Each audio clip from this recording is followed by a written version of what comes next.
Olá, o Justiça em Questão de hoje fala de uma alteração no Estatuto da Criança e do Adolescente que vai auxiliar as investigações de casos de pedofilia na internet. Você vai saber qual a finalidade do pagamento da fiança. Oportunidade de recomeço. O JQ mostra a história de imigrantes que encontraram no Brasil espaço para trabalhar e reconstruir a história de vida. Entenda os avanços nos 4 anos da resolução do CNJ que legaliza o casamento entre pessoas do mesmo sexo. Cineclube TJ Inclusivo. Nova etapa do projeto exibe filme com audiodescrição para deficientes visuais.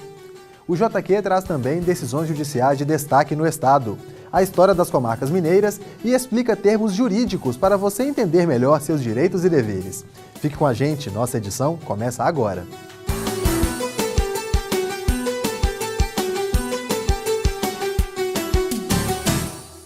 Entre a incerteza do amanhã e o sonho de recomeçar a vida em outro país, muitos imigrantes veem na abertura de um negócio próprio a chance para se estabelecerem em uma terra diferente.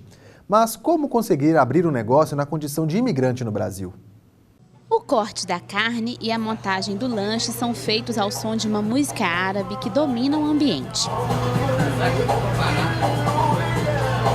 Um dos chefes vai pessoalmente à mesa servir. E o freguês, cuja presença é constante, só tem o que elogiar. A gente frequentemente vem lanchar aqui. Então, assim, a gente conheceu logo quando abriu e, na verdade, virou um ponto de encontro por causa da qualidade do produto mesmo. Há 3 anos, 2 amigos sírios vieram como refugiados para Belo Horizonte. Deixaram uma realidade de guerras na Síria para começarem uma nova vida aqui. Há 3 meses, eles decidiram abrir essa pequena lanchonete. É o primeiro lugar em Belo Horizonte a servir o mais tradicional sanduíche sírio, um shawarma de frango ou de cordeiro. Assim como os donos do sítio sírio, muitos estrangeiros chegam ao Brasil e decidem abrir um negócio. Independentemente do interesse em ser empresário ou funcionário, o tratamento que deve ser dado a eles está previsto em nossa Constituição, como explica o desembargador. Todos são iguais perante a lei, é um princípio amplamente conhecido e a nossa Constituição estabelece isso para todos os brasileiros, independentemente de qualquer circunstância pessoal, e para os estrangeiros residentes no país, assegurando-lhes a proteção e inviolabilidade da vida, a propriedade, a segurança e todos esses itens que compõem, em última análise, a chamada cidadania. Então, o princípio básico constitucional é de igualdade e não distinção entre brasileiros e estrangeiros aqui residentes. E em se tratando de legalizar a abertura de uma empresa, o Sebrae, em Belo Horizonte, tem recebido e orientado alguns desses cidadãos. A procura é uma média de a cada 2 meses sempre aparece algum. Eles conhecem muito pouco da cultura brasileira, né? Não falam muito bem português, pelo menos que a gente atendeu aqui. E a gente tem que explicar todo o processo, né? Da formalização das obrigações e condições de ser um microempreendedor individual e explicar para eles o que a lei brasileira, né, tem para beneficiar a empresa deles como microempreendedores individuais. O chefe John sabe pouco da língua portuguesa, mas o bastante para cativar clientes e expressar sua satisfação em vê-los felizes. Sério isso? Eu falo para todo mundo, não gosta, não paga.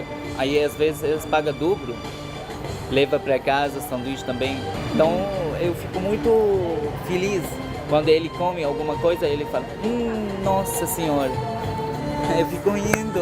O sorriso muitas vezes é trocado por lágrimas, pela saudade da terra. Mas John está criando cada vez mais raízes aqui. Já deixou a condição de refugiado e está com o visto de imigrante por 4 anos. Ele deve ter a condição primeira, que é a do visto permanente. A sua condição não precária, não temporária. A partir daí, e em princípio, ele está autorizado a exercer qualquer atividade empresarial, exceto aquelas que a Constituição reserva aos brasileiros. Para se formalizar como MEI, microempreendedor individual, o faturamento deve ser de no máximo 60 mil por ano e o empreendedor não pode ter participação em outra empresa como sócio ou titular. É o que estabelece a Lei Complementar 128 de 2008. O processo para formalização do microempreendedor individual é no mesmo sistema que faz para brasileiro, né? precisa de toda a documentação, CPF, comprovante de residência. E a diferença que está entre estrangeiro e brasileiro é que o brasileiro pode fazer a formalização usando o título de eleitor, né? E o estrangeiro não, o estrangeiro precisa de fazer a declaração de imposto de renda de pessoa física. Para o Elian, a maior dificuldade não foi a documentação, mas sim uma exigência em relação ao local para abrir o negócio. O fiador. Não tinha fiador.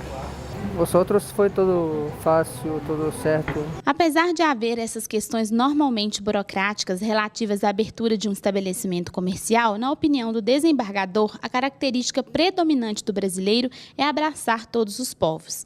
E é um traço muito marcante e, acredito, muito bonito da nossa história como país, como nação. De modo que a lei, ao não estabelecer distinção nesse particular, ao não vedar o acesso ao exercício das atividades empresariais, nada mais faz do que consagrar e reiterar aquilo que é da nossa vocação histórica. É esse traço marcante que faz o Elian ser grato e deixar uma promessa. Eu só quero agradecer muito aos brasileiros, mineiros, me receber nessa terra linda, bonita muito. Sempre você vê coisas gostosas pra gente. Coisas gostosas feitas por uma dupla que já tem um chefe especialista em mineirês. Mineiro uai só, Nossa Senhora. No!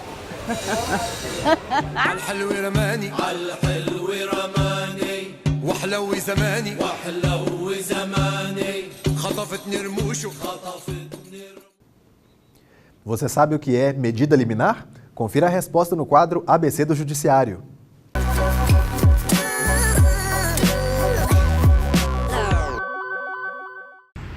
Não sei. Alguma decisão de algum caso específico? Vamos supor, liminar seria de limite. Uma medida liminar, vamos supor que uma mulher pede uma medida liminar sobre um homem. Seria uma medida de limite que ele tem de alcançar essa mulher? Seria alguma coisa assim?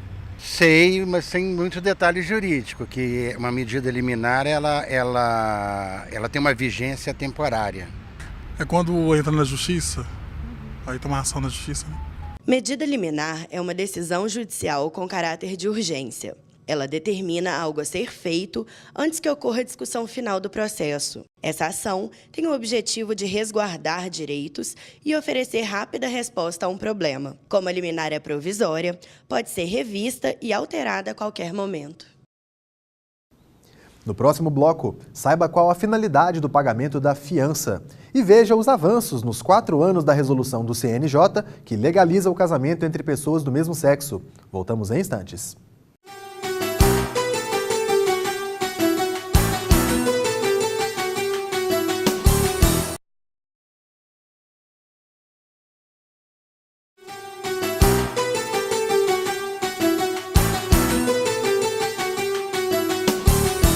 Estamos de volta com Justiça em Questão, programa do Tribunal de Justiça de Minas Gerais. Há 4 anos entrou em vigor a Resolução 175 de 2013 do Conselho Nacional de Justiça. O texto obriga cartórios a realizarem o casamento entre pessoas do mesmo sexo. Nesse período, além de superar a recusa de alguns cartórios, a resolução trouxe outras garantias a esses casais. Acompanhe. Ellen achava que se casar era um sonho muito distante. Porque eu realmente achava que seria impossível, eu achava que por eu ser lésbica eu nunca poderia me casar. Eu poderia juntar as escovas de dente, viver com alguém, mas me casar de fato, assinar papel, fazer cerimônia, eu achava que não era pra mim. Até que em outubro de 2014, ela e Marília trocaram alianças e conseguiram a certidão de casamento. Não é um benefício, não é nada além do que todos nós temos, né? Significa igualdade apenas. Ter a certidão de casamento só foi possível graças à Resolução 175 do ano de 2013 do Conselho Nacional de Justiça. Em 2011, o STF já havia reconhecido a união estável homoafetiva. No entanto, era comum cartórios se recusarem a realizar este procedimento. Com a resolução do CNJ, se algum cartório se negar a celebrar o casamento civil, o casal pode levar o caso ao conhecimento do juiz corregedor para que ele determine o cumprimento da medida. A união estável ainda é realizada, mas guarda diferenças em relação ao casamento. A união estável não tem formalismo nenhum, né? ela nasce naturalmente de uma convivência da união entre as partes. Ao passo que o casamento, ele é um contrato jurídico formal estabelecido entre as partes, que podem ser entre um homem e uma mulher ou entre um casal, pessoas do mesmo sexo. De acordo com este juiz, as diferenças entre os dois modelos se manifestam principalmente quando o assunto é o patrimônio. Por exemplo, os direitos sucessórios, né? Quando um companheiro morre. No processo de inventário do companheiro falecido, o companheiro sobrevivente vai ter que fazer a prova de que vivia em união estável. Pode ser que, se ele não tiver essa declaração feita em cartório, ele vai ter que propor uma ação judicial, provar que vivia em união estável, para depois então fazer valer seus direitos sucessórios. Diferentemente do casamento, basta ele apresentar lá no juízo sucessório a certidão de casamento, que a prova já está feita. Segundo o CNJ, legalmente, casamentos homoafetivos e heteroafetivos não têm diferença. Ambos asseguram direitos, como participação em planos de saúde, pensão alimentícia e divisão dos bens adquiridos. Fato é que a norma mostrou a necessidade de o direito de família acompanhar as mudanças sociais. Eu acho que é revolucionário casais do mesmo sexo se casarem. Eu não vejo como um simples pedaço de papel ou um simples evento. É revolução. Mas isso é uma evolução do entendimento acerca de que as famílias não podem ser... o Estado não pode intervir, né, no tipo de modelo de família que as pessoas querem. A quebra de barreiras administrativas e jurídicas que dificultavam as uniões homoafetivas no país já apresentaram resultados. Nesses 4 anos, o número de uniões entre pessoas do mesmo sexo vem aumentando. Foram realizados cerca de 15 mil casamentos civis. E esse número tende a aumentar. Vamos ser madrinhas no casamento também. Meu padrinho de casamento vai se casar e nós seremos madrinhas. Vai se casar, né, com o namorado dele atual. Muito bom. Que se inspirou na gente, né? Que se inspirou com o nosso casamento. E muitas pessoas, depois que a gente se casou, porque quando a gente se casou, pelo menos no nosso meio, ninguém estava fazendo isso. Então muitas pessoas resolveram se casar depois e a gente super recomenda. É muito bom ser casada.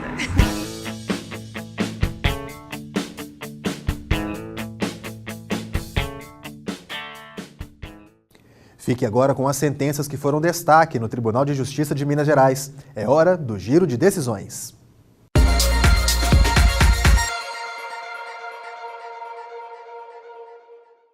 O município de Governador Valadares, no Vale do Rio Doce, vai indenizar um motociclista em R$15 mil por danos morais. O condutor caiu em um buraco na via pública causado por uma obra da prefeitura. O local não estava sinalizado adequadamente, o que contribuiu para o acidente. O motociclista ficou 1 ano sem andar e foi demitido por causa do fato. Na análise do recurso, o TJMG considerou que o município contribuiu para o acidente e manteve a indenização definida em primeira instância. Um homem e uma mulher que não conseguiram chegar a um show em Uberlândia, no Triângulo Mineiro, serão indenizados em R$5 mil cada um. Eles ficaram presos em um congestionamento na única estrada que dava acesso ao local. O relator do caso, o juiz Lúcio Brito, afirmou que os organizadores do Vila Mix Festival não escolheram um lugar adequado para o show. Ele determinou que os realizadores do festival devolvam o valor gasto com os ingressos e indenizem os consumidores por danos morais. Uma moradora de Coronel Fabriciano, no Vale do Rio Doce, será indenizada em R$3 mil pela Copasa. A casa dela foi invadida por água e lama após um cano de água da companhia se romper. Ela ajuizou a ação, pedindo que a Copasa pagasse os prejuízos causados. O juiz Eduardo Viana entendeu que a companhia foi responsável pela inundação e estipulou o pagamento de indenização por danos materiais. A fiança está prevista no Código de Processo Penal. Embora algumas pessoas pensem que ela pode substituir a pena de prisão, não é com essa intenção que ela é aplicada. Eu conversei com um magistrado que nos esclareceu sobre o assunto. Desembargador, o que é a fiança? Qual a finalidade dela? A fiança é uma cautela que se exige do acusado para que efetivamente o processo possa se tramitar em segurança, de uma forma célere, sem procrastinações, sem manobras protelatórias e de maneira que, ao final, a sentença possa ser efetivamente executada, pode ser efetivamente cumprida. A finalidade dela é punir financeiramente o réu? Que finalidade ela teria? Não é punir financeiramente. A finalidade dela é assegurar a efetividade do processo, ou seja, que a sentença ao final do processo não seja em vão. Ela vem em benefício também do acusado, porque aí já está sendo adiantadas as custas do processo, eventuais condenações que ele sofrer, as multas, ou seja, é também para benefício do acusado. A fiança pode ser restituída ao réu? Em quais situações isso acontece? Sim. Quase sempre. Nas sentenças de absolvição, ela é restituída no valor integral. Quando o réu é condenado, ela também é restituída. Mas aí nós já temos o abatimento das custas e despesas do processo, nós temos o abatimento dos valores eventualmente arbitrado como indenização para a vítima ou para as vítimas e também dos valores relativos às penas de multa. Feito esse abatimento, o Estado recolhe a sua parte, o remanescente é devolvido ao acusado, agora condenado, né? E nós temos aquelas situações também de isenção do valor da fiança, quando o réu não pode efetuar o depósito. Nós temos a restituição nos casos da conversão da fiança em outra medida cautelar, coisas dessa natureza. A gente volta daqui a pouco para falar de uma alteração no Estatuto da Criança e do Adolescente que vai auxiliar as investigações de casos de pedofilia na internet e mostrar a iniciativa do TJ Mineiro, que exibe filme com audiodescrição para deficientes visuais. Fique conosco, Justiça em Questão volta já.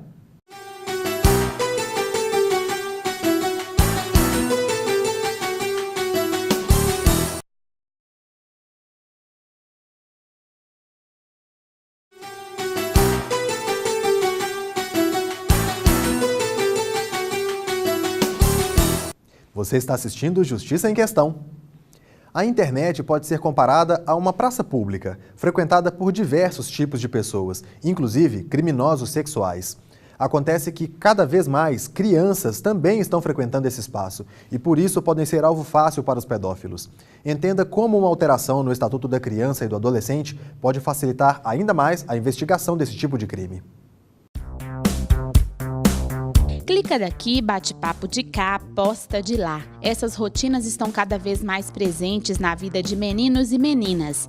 Tendo em vista que esse é um público vulnerável aos riscos oferecidos pela internet, sobretudo os crimes contra a dignidade sexual, foi sancionada em maio deste ano a Lei 13.441, que acrescenta ao Estatuto da Criança e do Adolescente o artigo 190. A mudança permite uma forma mais avançada de investigar esses delitos. Essa lei ela veio para poder permitir a infiltração de agentes de polícia na internet para tentar coibir e investigar os crimes de pedofilia, que a gente chama de pedofilia virtual. Então isso vai permitir que os agentes de polícia eles tenham acesso talvez a informações sigilosas e a descobrir talvez autores desses tipos de crime. A infiltração de agentes policiais provavelmente será feita por meio de criação de perfis falsos. No entanto, serão consideradas todas as regras legais. Isso tem que ser mediante autorização judicial, ouvido o Ministério Público, tem um prazo de 90 dias, que é prorrogável, e também isso tem que ser utilizado como o último meio de prova. Além da ação da polícia, que é fundamental para evitar esses crimes, os pais também devem monitorar o uso do computador. No entanto, para a delegada, isso ainda não basta para proteger as crianças dos perigos que podem invadir a intimidade delas. Não adianta só monitorar o computador que o filho tem costume de usar, porque ele pode usar um outro tipo de meio, de dispositivo informático para poder acessar a internet. Talvez uma lan house, ou um celular de um colega. Então, mais importante do que esse tipo de monitoramento é uma relação de confiança, uma relação de proximidade para poder alertar as crianças quanto ao risco que elas correm na internet. A delegada também aconselha os pais a incentivar as crianças a contar toda e qualquer nova relação construída pela internet. E manter essa relação de confiança para que os filhos se sintam à vontade para poder contar qualquer coisa que tenha acontecido diferente no cotidiano ou no uso da internet sem temerem ser punidos.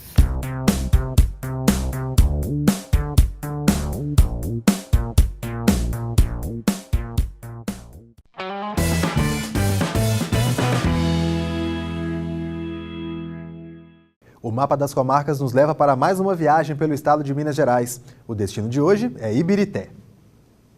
A comarca de Ibirité, também composta pelos municípios de Sarzedo e Mário Campos, está situada na região metropolitana de Belo Horizonte.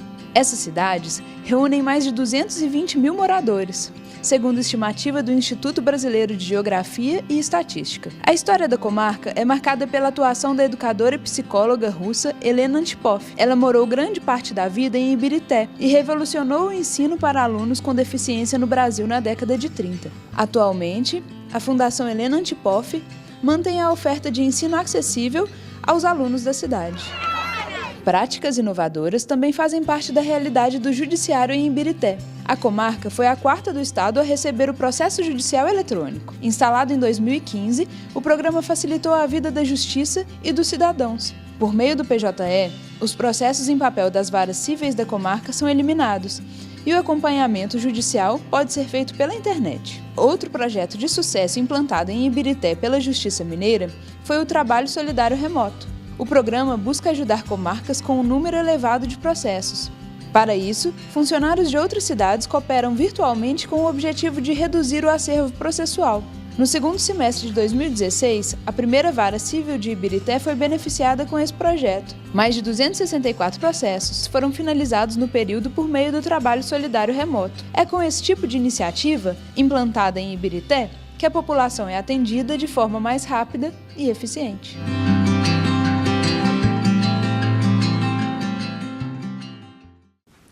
Ir ao cinema é um prazer corriqueiro para várias pessoas, mas para quem tem baixa visão ou não enxerga, desfrutar disso não é tão simples. Foi pensando nisso que o Tribunal de Justiça de Minas Gerais adaptou o projeto Cineclube TJ para atender ao público com deficiência visual. Com títulos do suspense, drama e outros gêneros, o Cineclube TJ vem atraindo servidores e também o público externo. Porém, por se tratar de uma experiência que envolve som e imagem, é difícil encontrar na plateia algum deficiente visual. Irani foi uma das poucas que se aventuraram, mas a experiência não foi das mais agradáveis. A primeira vez que eu vim, eu não me atentei para o detalhe de me informar se era legendado, dublado. E quando o filme começou, era um filme legendado e em inglês. E aí eu não sabia se eu continuava na plateia ou se eu devia me retirar, porque já que eu não conseguia pegar absolutamente nada do filme. Bastaram 5 minutos para ela abandonar a sessão. Não sem antes deixar a semente que levou o projeto a outro patamar na noite de 30 de maio. O Cineclube TJ Desembargador Sérgio Braga existe desde 2003 e exibe filmes que marcaram a história do cinema nacional e internacional. E a sessão de hoje é a primeira de uma nova fase do programa. A sessão especial exibiu o filme O Palhaço, com o recurso da audiodescrição.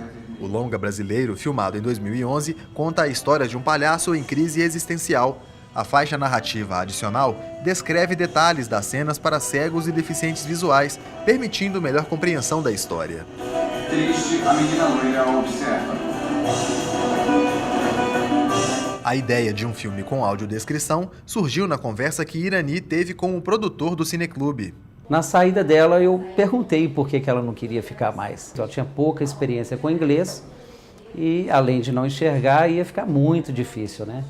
Então, ela me explicou que tem os filmes, né, com audiodescrição, e eu procurei saber como poderia ser feito esse tipo de exibição aqui. A proposta foi apresentada à direção, que acatou de imediato, pela novidade e em nome de uma coerência ao princípio da igualdade. A lei obriga que os servidores do tribunal, dentro de um percentual, no concurso público, né, são pessoas com deficiências. Porém, aqui, quando eles assumem o cargo, o que o tribunal dispõe para eles não é a mesma coisa que se dispõe para aqueles que não têm deficiência, né? Então, é nesse sentido que o presidente Herbert entendeu de que o que for oferecido para os servidores, de modo geral, também deve ser oferecido para aqueles que têm deficiência visual, no caso do Cineclube. Segundo o coordenador do projeto, a sessão especial com audiodescrição só foi possível graças a uma parceria com a Biblioteca Pública de Belo Horizonte. A biblioteca fornecerá para nós os filmes com audiodescrição e aos poucos nós também pretendemos ir adquirindo os filmes com essa modalidade. Outras exibições especiais acontecerão, principalmente porque a primeira delas agradou bastante ao público. É diferente, a sensação de estar dentro do cinema é muito bacana, de estar o pessoal em volta, todo mundo em volta e a gente entendendo o filme da mesma forma de quem enxerga, né? Então isso é uma inclusão muito bacana. O que a gente não tinha, o que a gente não poderia entender, hoje fica muito claro com a audiodescrição. Ao volante, Valdemar olha para o filho. Benjamin está pensativo. O Justiça em Questão também está na internet. O conteúdo dessa e de outras edições pode ser acessado no portal do Tribunal de Justiça. Clique na área imprensa e depois em Justiça em Questão. Ou veja pelo canal no YouTube. Comente, proponha temas, participe do nosso programa. Envie um e-mail para justiçaemquestão@tjmg.jus.br. Um grande abraço e até a próxima edição.